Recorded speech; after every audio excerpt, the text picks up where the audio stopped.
ଥରେ ମୁଁ ଆଉ ମୋର ଜଣେ ସାଙ୍ଗ ତାଙ୍କ ଡ୍ରଇଂ ରୁମ୍ରେ ବସି କଥାବାର୍ତ୍ତା ହେଉଥିଲୁ। 2 ଦିନ ତଳେ ସେ ବିଦେଶରୁ ଆସି ପହଞ୍ଚିଲେ। ଆଉ ସେ କହୁଥିଲେ ଯେ ସେ ଉଡ଼ାଜାହାଜରେ ଯେତେବେଳେ ଯାତ୍ରା କରୁଥିଲେ 2ଟି ଛୋଟ ଛୋଟ ଶିଶୁମାନଙ୍କର ଠିକ୍ ପଛରେ ତାଙ୍କର ଆସନ ଥିଲା। ବିମାନରେ ବସିବା ପାଇଁ ସେହି ଶିଶୁ 2 ଜଣ ଇଚ୍ଛା କରୁନଥିବାରୁ ଜୋରରେ କାନ୍ଦିବାକୁ ଆରମ୍ଭ କଲେ। ବିମାନଟି ଠିକ୍ ଛାଡ଼ିବା ପୂର୍ବରୁ ଜଣେ ପରିଚାରିକା ଆସି ସେମାନଙ୍କର କାନ୍ଦ ବନ୍ଦ କରିବା ପାଇଁ ଚେଷ୍ଟା କଲା।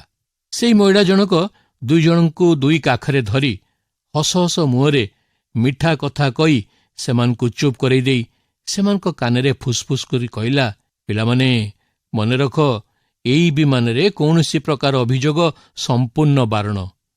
ତୁମାନେ ଆଉ ଚିତ୍କାର କରିବ ନାହିଁ। ବଡ଼ ଆଶ୍ଚର୍ଯ୍ୟ କଥା ଯେ ତା ପରଠାରୁ ସେହି ଶିଶୁ 2 ଜଣ, ଜଣକର ବୟସ ହେଉଛି ପ୍ରାୟ 3 ବର୍ଷ ଆଉ ଅନ୍ୟ ଜଣକର ବୟସ ହେଉଛି 2 ବର୍ଷ, ଏକବାର ଚୁପ୍ ହେଇ ବସିଲେ। ଆଉ ଥରେ ମାତ୍ର ବି ସେମାନେ କାନ୍ଦିଲେନି। ଆଉ ସେମାନଙ୍କର ନୀରବତା ହେତୁ ମୋର ବନ୍ଧୁ କହୁଥିଲେ ଯେ ସେମାନେ ଦୀର୍ଘ ସମୟ ଧରି ଯାତ୍ରା କଲେ ମଧ୍ୟ ଆଉ କ୍ଳାନ୍ତି ଅନୁଭବ କଲେନି।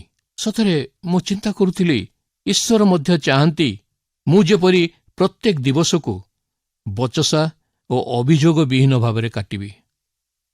ଈଶ୍ୱରଙ୍କର ବାକ୍ୟରେ ଲେଖାଯାଏ, ବଚସା ଓ ତର୍କ ବିତର୍କ ବିନା ସମସ୍ତ କାର୍ଯ୍ୟ କର।